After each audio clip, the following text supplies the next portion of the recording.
Yo, what's good, everybody? It's your boy Chuck Diesel, and you know what today is. It's Mood Monday. And for today's Mood, we're going to be talking about do you and don't worry, all right? Because we can bust our brains trying to make sure we're perceived well by everyone, right? And that we're doing well by everyone, right? But at the end of the day, it kind of don't really matter. Because if people want to do you dirty, they're going to do you dirty. If people are going to disqualify you, they're going to disqualify you. If people innately just do not like the spirit within you, there is nothing you can do to change that. All right. And so for this right now, I'm going to just give y'all a couple of examples of people who was on a square to the T, doing what they were supposed to do, was locked in, certifiably locked in, and still had people who just did not like them or want them to win or succeed. So you could be aware of the people who don't want you to win or succeed, but you can't take that to heart. You cannot take heed. You got to keep doing what you're doing and know that you was put here for a reason, for a purpose, and to win. So look, prime example one. We're just going to go ahead with Moses. Now, if you're not familiar with who Moses was, he was a baby born into poverty, was about to die, born a slave. Instead of being shipped off and like everybody else, his mom did a little trick, switcheroo, sent him up the river. He ended up being adopted by royalty and growing up as a prince, right? Once he got of age, he said, hey, what am I doing? This isn't right. And he went back to the people he was originally born into, right? After committing a crime against the people who took him in by trying to protect the people he was originally supposed to be with, right? So once everything starts to come full circle, my man was denied by his actual relatives and said, you ain't one of us. You done lived in the capital with all of them. We don't want you. Rejected, right? And then the people on that side say, bro, you really was a peasant born into poverty. You a slave. We don't want you. And then on top of that, from both sides, they was looking at this man like, you are a criminal. You off somebody.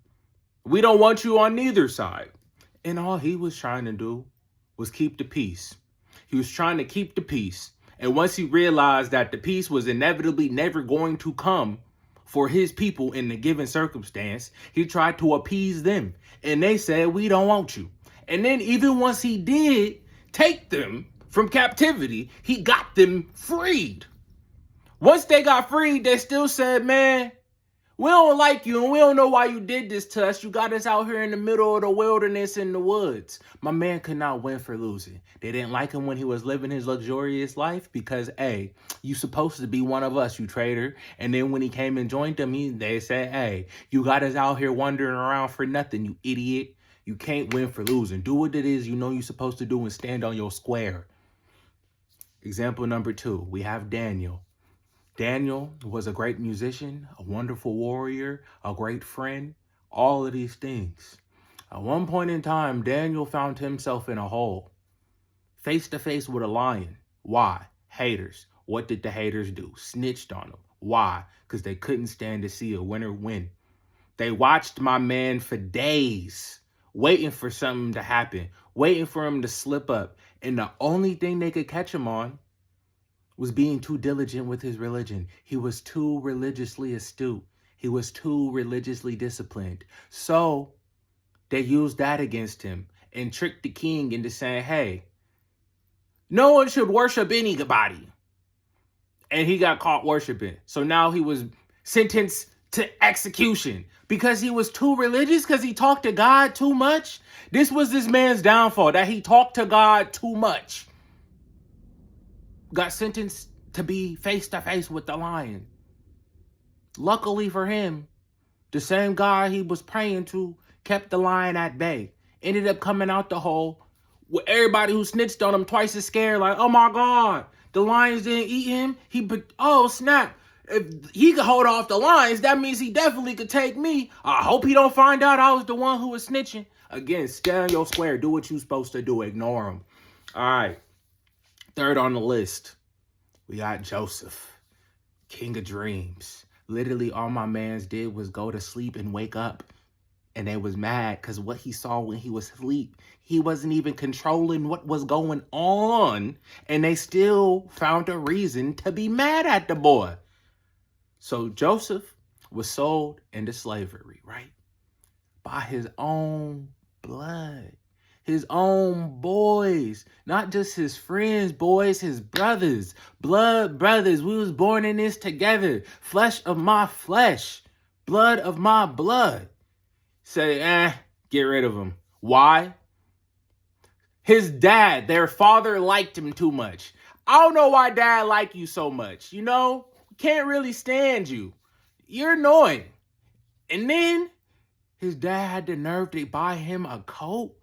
Not just a coat full of colors. You got to understand that back then, colors were hard to come by. You had to have certain plants, certain fruits, certain dyes, certain techniques, and a certain amount of them all. You could start a garment and be making it purple and run out of the materials needed to make the purple garment, and now you just got to finish it in a plain, boring color. No, not for Joseph. This is my 101. His robe not just gonna be one color, it's gonna be multicolored. He came in stunting. Older brothers was hot because the little brother came in clean, boy.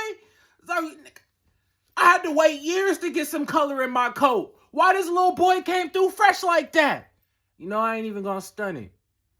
I'm gonna just throw him into slavery. We're gonna sell him into slavery. Crazy. You know who else? I just want to say with that one came back full circle to nip them in the bud. The same person they tried to destroy and get rid of is the person who was responsible for their lives. Their livelihood literally fell into this man's hand on accident. Lucky he wasn't really a hater. He was like, all right, they may have did me dirty, but I can't be like them. I'm going to be better. You feel me? Don't be like the people who try to hate you. Don't be like the people who try to persecute you. See it? See it coming from a mile away. Watch it, observe it, make a list. But never become like them. Because that's what they want. That's why they hate. They want you to be like them. They mad because you not like them. They see it by looking at you. You not like them. And they want to make you like them. So they going to do everything in their power to make you like them. Don't let them get you. Third on the list, we got John the Baptist. John the Baptist fall way back in line with Jesus the Savior. Feel me? If you didn't know, go follow the trajectory. I'm pretty sure they come from the same bloodline, first off.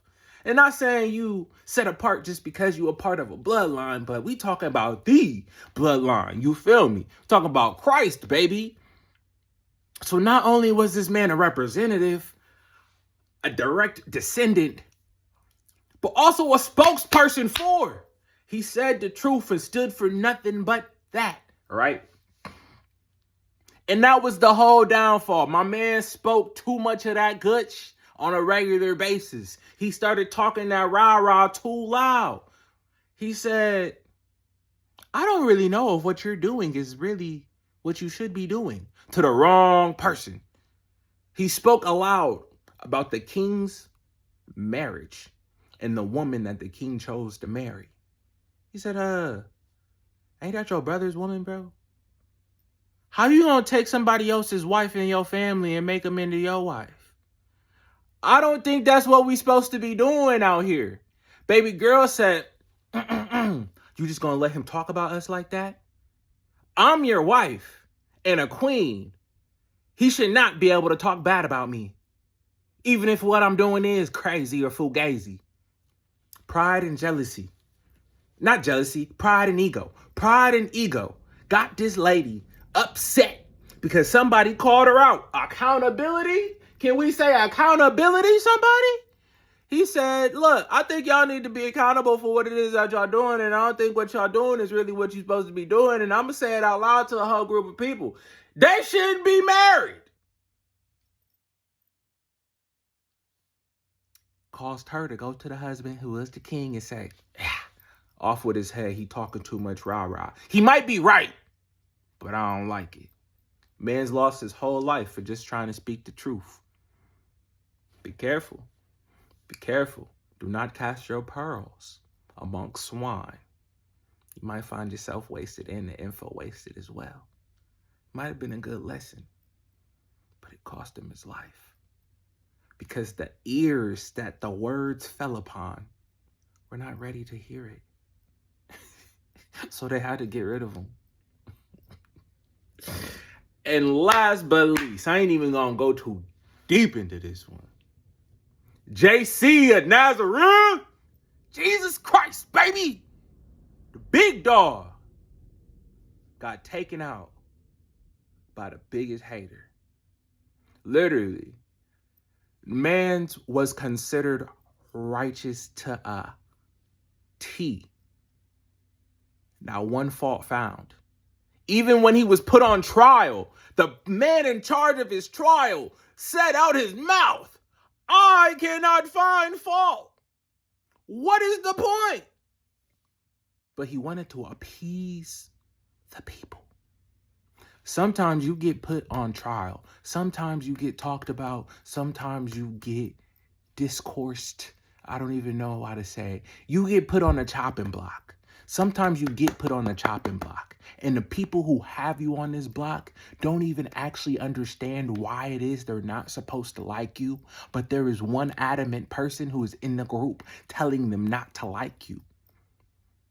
And sometimes, like I just went over, that reason can be because you're telling the truth and their ego can't handle it. Their own sense of self cannot handle the truth and their own actions because they know they go against what is actually supposed to be happening. But the fact that they're doing it and they feel justified in it means they don't want to stop, even though they know it's wrong. So your truth speaking goes against them. So they have to go against you. Sometimes it's because there's someone in another position higher up than both of you who sees what you're doing and what you have, and they admire it and they like it. In the sense of Joseph, where his father really loved his son and his brothers could see that. So sometimes on your job, a coworker sees that the boss loves the work that you do and what you bring to the table, and they hate the fact that it's not them. So as opposed to doing things to make them on your level, they're going to do things for the boss to see you in a different light. You feel me? Just because someone is coming at you do not mean that you're doing something wrong in all cases. That's why you have to stand 10 toes down on what it is you're supposed to be doing. Do not worry about the excess noise. Do not worry about the he say, she say. Do not worry about the persecution, because if you know you are on your T, you are doing what you are supposed to be doing as well as you possibly can, anything that is meant for you is not going to be able to pass you by. You feel me? When you do the things you are supposed to do, you become a magnet towards the things that you are supposed to have. And that's another reason why they be hating sometimes. Let me tell you, in the instance of Moses, his family that he was born into didn't like it because he was receiving things and treatment that they were not getting. They wanted that treatment, but they did not realize that him being in that space was actually for their future benefit. Therefore, they shunned him. They did not accept him. They didn't want to be around the person who ultimately gave them their freedom and changed their lives. It's okay. If he had let that detour him or take him away from what he was trying to do, he might not have ever freed a whole nation, because he felt some type of way about the fact that they felt some type of way. They don't like me anyway, so fuck them, is what he could have said. They don't care about me anyway, is what he could have said. No, he stood 10 toes down on what it was he thought he was supposed to be doing, which was changing the status quo for those around him, even if they did not care for him. Now that's real strength right there, baby. You feel me? So, for this week's episode of Mood Monday, the message is stay 10 toes, stay down, stay the course, do what it is you are supposed to do.